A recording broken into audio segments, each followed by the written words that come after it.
बारात में वो वर वधू के साथ रहते हैं या पीछे पीछे रहते हैं? साथ में रहते हैं। तो जिनको साथ में जाना होगा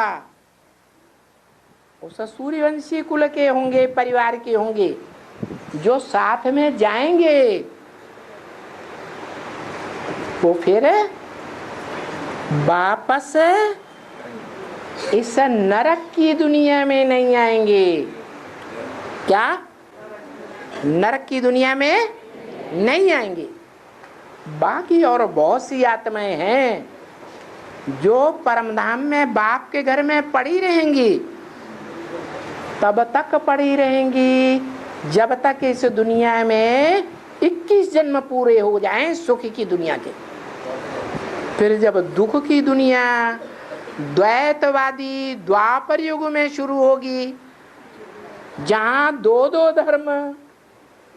दो धर्म पिताएं, दो राज्य, दो भाषाएं, दो कुल, दो मतें होती जाएंगी, बा करके ऊपर से नीचे उतरेंगे। तो दुख की दुनिया में आएंगे या सुख की दुनिया में आएंगे? दुख की दुनिया में आएंगे।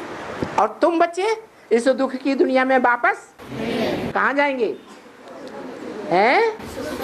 सुखधाम में वापस जाएंगे। जो इस विनाश के पहले मरते हैं, क्या जीते जी मरते हैं? काहे से? देवभान से मरते हैं, आत्माभिमान में जीते हैं। उनको नई दुनिया में ही जन्म मिलेगा।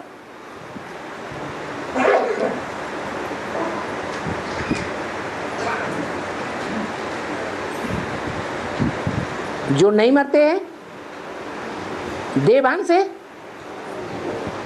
उनके लिए है, उनके लिए यहाँ जन्म लेना ही पड़ेगा। कहाँ?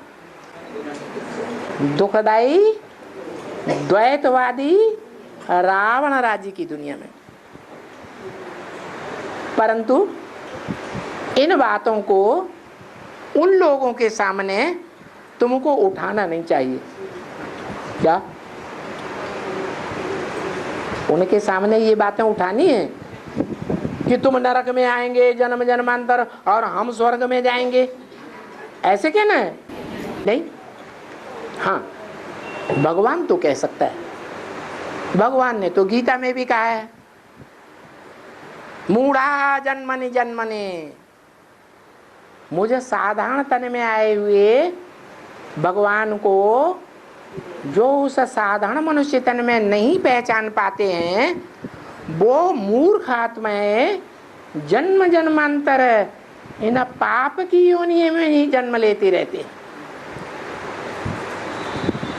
तो इन बातों को तुम आपस में भले बोलो, लेकिन उनके सामने ये बातें नहीं उठानी चाहिए। उठाना सिर्फ एक बात को चाहिए कि बाबा कहते हैं तुम सब धर्म वाले सतो प्रधान से तमो प्रधान बने हो।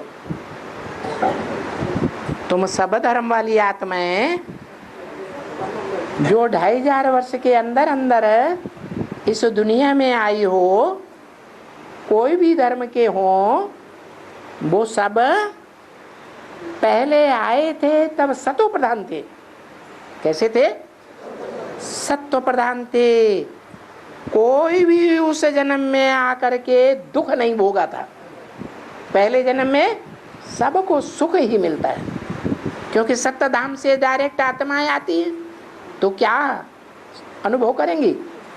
सुख का अनुभव करती। अभी बहुत जन्मों के बाद भ्रष्ट इंद्रियों से सुख भोगते भोगते तुम तमो प्रधान बन गए हो। क्या? तो कैसे बन गए हैं? बाप ने तो तरीका बता दिया। क्या तरीका बताया?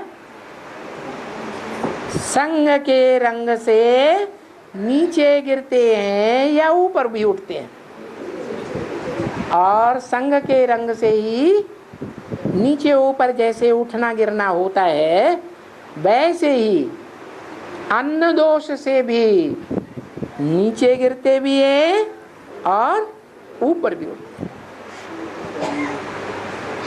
किसके संग से नीचे गिरते हैं? इस दुनिया के जो भी देहधारी हुए हैं, चाहे बड़े बड़े से बड़े देहधारी धर्म पिताएं ही क्यों न हुए हों, उनका इंद्रियों का संग का रंग करने से नीचे गिरे हैं। वो खुद भी नीचे गिरते हैं धर्म पिताएं, और अपने संग के रंग में आने वालों को भी नीचे गिराते हैं। इंद्रियों से ही नीचे गिरना होता है, इंद्रियों से ही ऊपर उठना होता है।